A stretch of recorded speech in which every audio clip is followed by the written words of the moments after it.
बोली देवाधिदेव 1008 महावीर भगवान की जय। संत श्रोमणी आचार्य गुरुवर श्री विद्यासागर जी मुनि महाराज की जय। परम पूज्य 108 मुनिवर श्री प्रज्ञा सागर जी महाराज की जय। द्वादशांगिनी वाणी माता की जय। अहिंसामय विश्व धर्म की जय। नत्वा जिनेन्द्रं गत सर्वदोषं सर्वज्ञ देवं हितदर्शिकं च श्रीजैन सिद्धांत प्रवेशिकेयं विरच्यते स्वल्पधियां हिताय। देखें 5वां अध्याय जैन सिद्धांत प्रवेशिका का 5वां अध्याय का 626 नंबर का प्रश्न। अप्रमत्त विरत नामक सप्तम गुण स्थान का स्वरूप क्या है? अप्रमत्त विरत नामक सप्तम गुण स्थान का नाम क्या है? अप्रमत्त विरत। तो अप्रमत्त विरत नामक सप्तम गुण स्थान का स्वरूप क्या है? संजुलन और नौ कषाय के मंद उदय से प्रमाद रहित संयम परिणाम को अप्रमत्त विरत गुण स्थान कहते हैं। अप्रमत्त विरत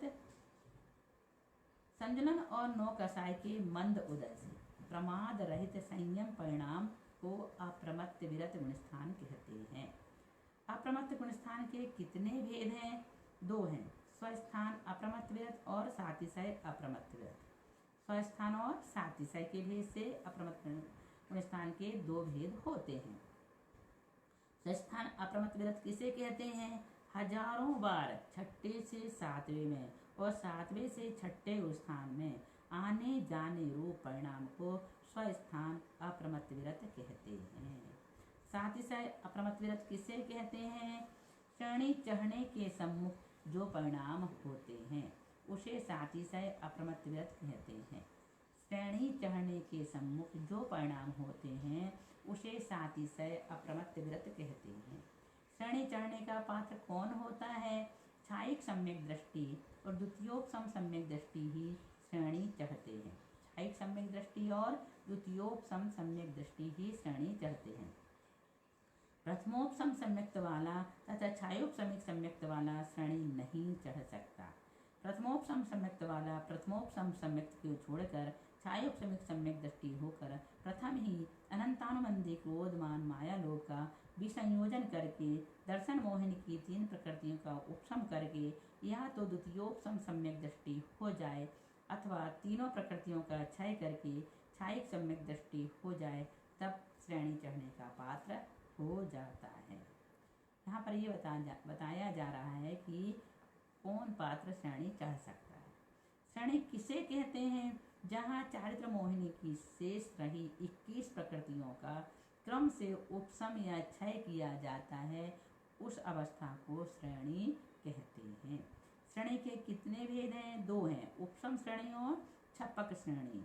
उपशम श्रेणी किसे कहते हैं? जिसमें चारित्र मोहिनी की 21 प्रकृतियों का उपशम किया जाता है, उस अवस्था को उपशम श्रेणी कहते हैं। जिसमें चारित्र मोहिनी की 21 प्रकृतियों का उपशम किया जाता है, उस अवस्था को उपशम श्रेणी कहते हैं। छपक श्रेणी किसे कहते हैं? जिसमें चारित्र मोहिनी की 21 प्रकृतियों का क्षय किया जाता है, उसे छपक श्रेणी कहते हैं। जिसमें चारित्र मोहिनी की 21 प्रकृतियों का क्षय किया जाता है, उसे छपक श्रेणी कहते हैं। इन दोनों श्रेणियों में कौन कौन से जीव चढ़ते हैं? छायिक सम्यक दृष्टि तो दोनों ही श्रेणी में चढ़ता है, किंतु द्वितीयोपसम सम्यक दृष्टि उपसम श्रेणी ही चढ़ता है, छपक श्रेणी नहीं चढ़ता। उपसम श्रेणी के कौन कौन से गुण स्थान हैं? 4 हैं, 8वां, 9वां, 10वां और 11वां। छपक श्रेणी के कौन कौन से गुण स्थान हैं? इनके भी 4 हैं, 8वां, 9वां, 10वां और 12वां। इसमें 11वां नहीं होता है ना, सीधे 10वें से 12वें में चला जाता है। चारित्र मोहिनी की 21 प्रकृतियों के उपशम तथा क्षय के लिए आत्मा के कौन से परिणाम निमित्त कारण हैं? 3 हैं, अधःकरण, अपूर्वकरण और अनिवृत्तिकरण। अधःकरण किसे कहते हैं?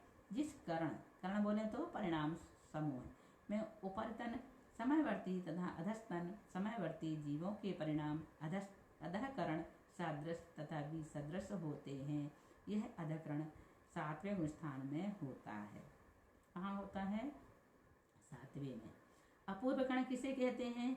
जिस कर्ण में उत्तरोत्तर अपूर्व ही अपूर्व परिणाम होते हैं, अर्थात भिन्न समयवर्ती जीवों के परिणाम सदा सादृश्य होते हैं और एक समयवर्ती जीवों के परिणाम सादृश्य और विसादृश्य दोनों प्रकार के होते हैं, उसे अपूर्व कर्ण कहते हैं।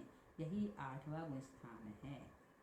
अनिवृत्ति कर्ण किसे कहते हैं? जिस कर्ण में भिन्न समयवर्ती जीवों के परिणाम भी सादृश्य ही होते हैं और एक समयवर्ती जीवों के परिणाम सादृश्य ही होते हैं, उसे अनिवृत्ति कर्ण कहते हैं। यही 9वां गुण स्थान है। इन तीनों ही करणों के परिणाम प्रति समय अनंत गुणी विशुद्धता लिए ही होते हैं। यही 9वां गुण स्थान है। इस प्रकार से यहाँ पर एक प्रश्न आया है, अदय कर्ण का दृष्टांत क्या है? इसे आप पढ़ लेना। हम इसे नहीं बताएंगे, है ना, या फिर बाद में कभी ऐसा लगेगा बताना जरूरी है तो जरूर बताएंगे। इस प्रकार से यहाँ पर 641 प्रश्न हो गए। कितने हो गए? 641। अब थोड़ा सा ही बचा है ये अध्याय पूर्ण होने में। हम जल्दी से इसे पूर्ण कर देंगे, फिर इसके बाद दूसरा विषय लेंगे। बोलिए महावीर भगवान की